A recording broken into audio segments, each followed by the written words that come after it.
Okay, so I'm going to give you a quick lesson here in Fireworks. Assuming you have Fireworks installed, let's just go File, New. I'm going to just create a 1000 by 1000 blank canvas for us to work on. Set it to 100% view. A couple things. One, your tool palette. Your main tool palette should be over here on the left. On the bottom, you have your properties palette, okay, which will tell you things like the size of your canvas, the color of your canvas. You may want to change the color to transparent.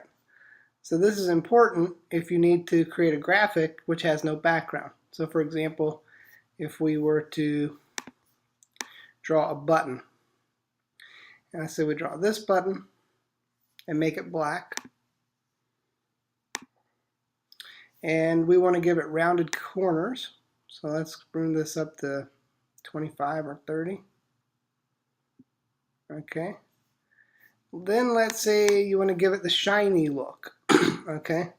So you select it by clicking it. By the way, this is the main selector. This is the individual selector. So you notice how I can click on individual round points. Like I could click this and it'll give me a little warning, but I could, at that point, I can click and drag that out like wherever I want to. Okay. And, oops. So Command Z undoes, steps backwards. I'm going to go back again. So anyway, just make sure you're using this pointer, not this pointer. This is the one you want to use for most things. And if you're doing fine-tune selecting, you need the sub-selection tool, but for most part, the pointer tool is what you want. Okay, so with the pointer tool, I click on it, Command C, and then Command V, we will paste a cloned copy. Let's take this down a few shades, like to here, and put it back on top. So now you notice that you've seen the alignment show up as the guide, but you could also just select through. You'll have both selected. This is where this tool palette comes in handy. You can click on this guy and align them vertically and horizontally. So that makes sure that the two objects are perfectly on top of each other. And you could also turn the opacity down to this one and see through to the one behind it.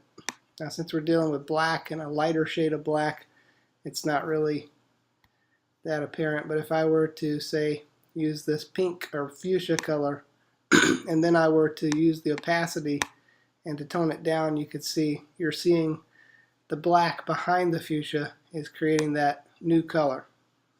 And if we go all the way down, you can see it's black. Okay, so all right, let's turn it back up to 100%.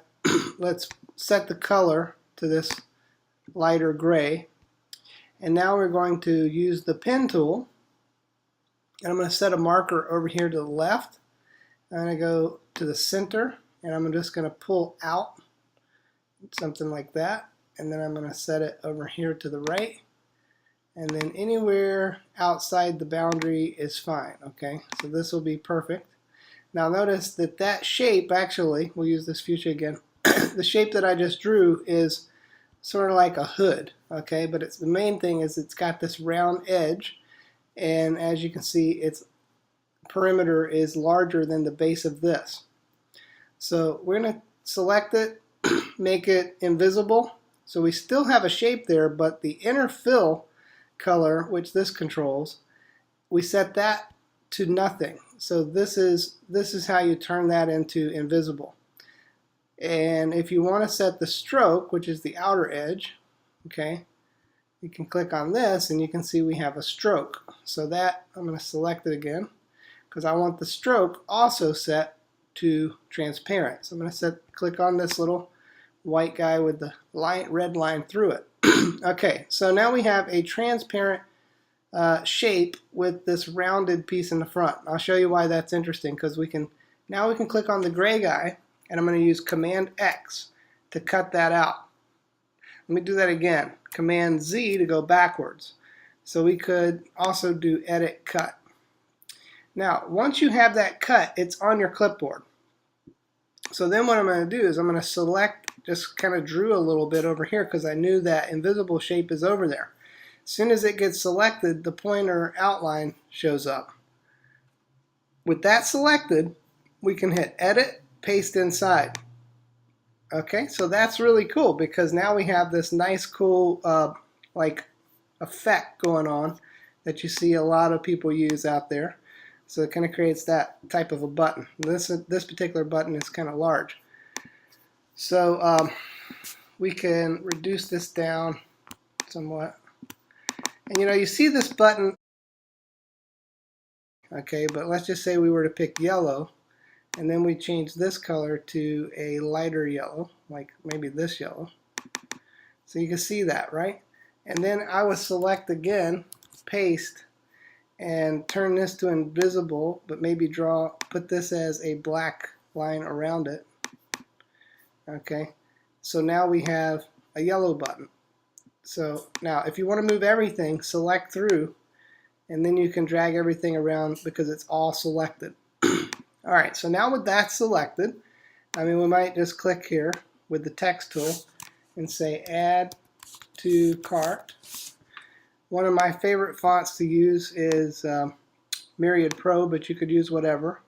And I like a blue color, kind of like this blue, bold, italicized. Okay, you could use Arial, or actually it's not bold, is it? There we go. Okay, so that looks pretty cool. And so one last thing, let's say we want to add for some reason we want to add a drop shadow or a glow. So then we're going to add this glow. And just to show you what this would look like on a white web page, which most website backgrounds are white, it would look like that. Now you would want to tone that down. So you come in here to glow, lower this down to something reasonable. And the 5 is the distance. Okay, so I will probably set this maybe down to like 2 or 3. Let's try 3. The glow is probably not going to be red. I'll go with like a drop shadow, like a regular drop shadow like that. Just for an effect. We could use nothing, but I'm just showing you something if you're ever interested or you wanted to show some kind of an effect or a shadow effect. Okay, so that's the button. And now let's go back and put the canvas to transparent. And what we could do is we could crop this, okay, because we want to make sure that we get all of the, you see, you can't really tell in the transparent background how small to crop this button, because if we were to go in, let's say right here, we could be cutting off part of that shadow, which only would show up on a white background. See, so if the background's white, there is a light shadow in there, and you can see it when you zoom in. You can see that there are bands of color in here, okay? And so anyways, here's what I would do. Double click on the hand to zoom out, okay? Let's go back down to 100.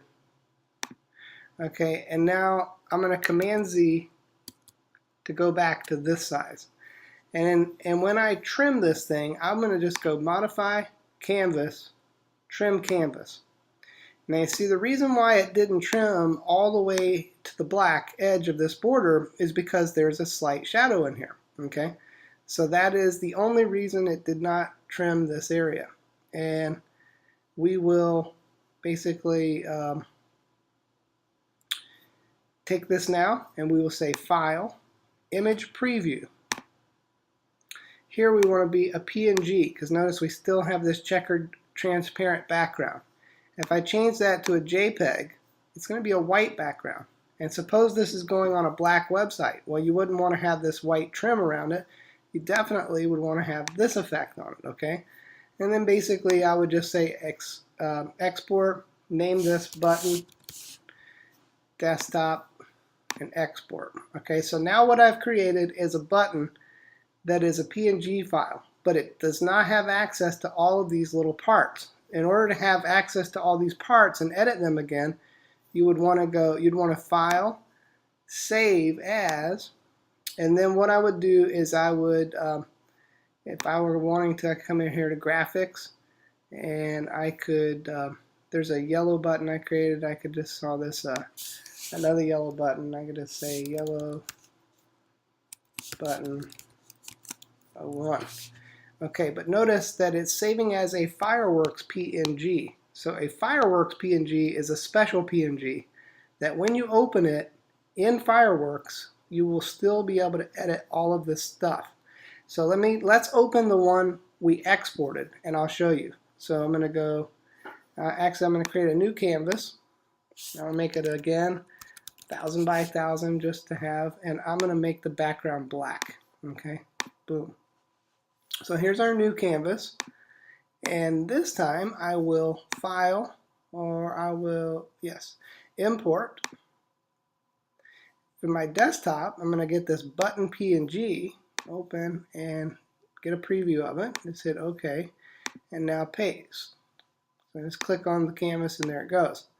All right, so notice there it looks great, and there's no white trim around the edge. That's because it's transparent. If I were to make this background, say, like medium gray, or tone it down even lighter, eventually you could see that there is a drop shadow around this button. Probably if I make it like red, or maybe, I don't know. It's hard to tell. I only think we only have like a 12% shadow, but there is a slight shadow effect going on that button. All right, so this was just a quick lesson, and now obviously I cannot access any of the parts to edit this. I can't change the text or anything because this is a plain old PNG, okay? It's not the special PNG that this is, because this one has access to all these many parts. So for example, this one, if I wanted to, I could move the text around, or I could change the colors again to this stuff, you know, and anyway. So this one is editable. As a matter of fact, let's just close this. It's going to ask me save. Yeah, save it. Okay. Now let's do this. Let's say File, Import. But this time I'm going to go to Graphics, and I come down to my yellow button. My new yellow button was called yellow button _1. I don't know where I saved it. Okay, here it is right here. So let's just say open. Yep. And now I'll paste it in. And bingo, I can move this text around. I cannot move this text around. This is all fixed together as a group. So I hope that makes sense to you. And that was a quick lesson on doing some modifying and editing in Fireworks. We'll take up some more later.